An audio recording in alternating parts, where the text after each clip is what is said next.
Good morning mga ka-agri. So, another day, another vlog.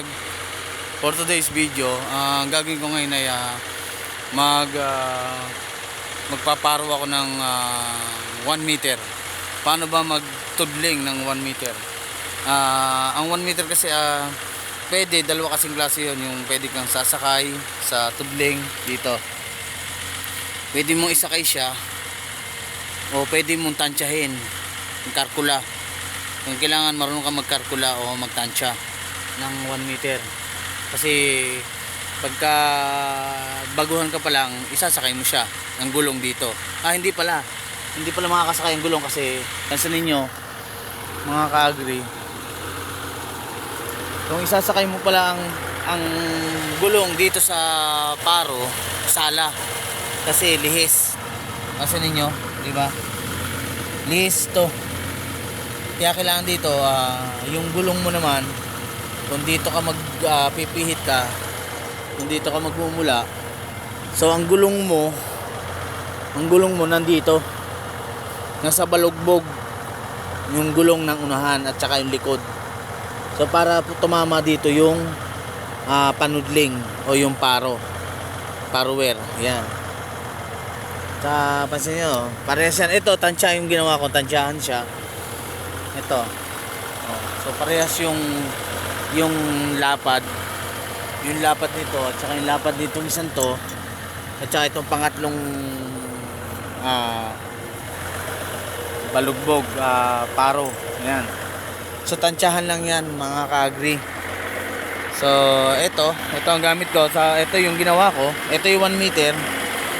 Ito yung ginawa ko. Tatlo yung butas. Pansin niyo. 1, 2, 3. So nasa pangalawa siya. Dahil mabigat ito, kaya dito ko nilagay. Tapos yung ito 1, 2, 3 din. So dito may lalagay sa 1. Yan. Tapos ito yung center heat. Ito napaka-importante sa lahat, center heat.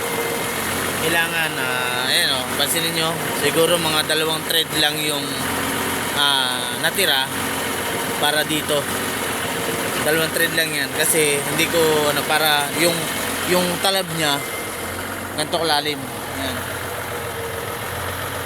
Yan yung nagpapalalim. Yung center heat. Tapos siyempre may konting galaw tayo. Yun ang sinasabi ko yun yung lagi ang sinasabi ko sa aking vlog na kailangan itong may kadenang to laging mayroong galaw. Yan.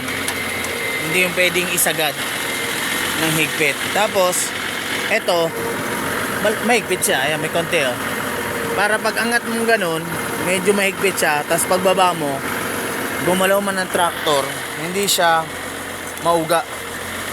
So yun, ganun lang mga ka-agri kung paano magtansya. So papakita ko sa inyo paano magtansya.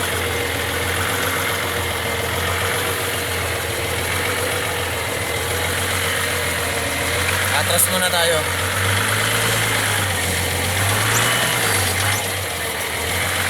Pakita ko sa inyo paano sumampa yung gulong. Ang gamit natin ay primera.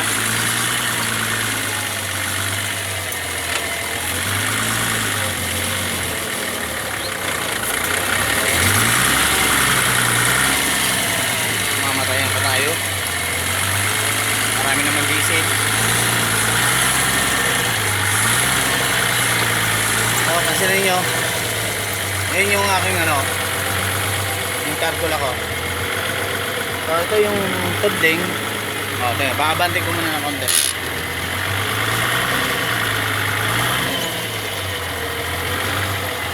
Mapansin ninyo, yung ginawa ko ay ito.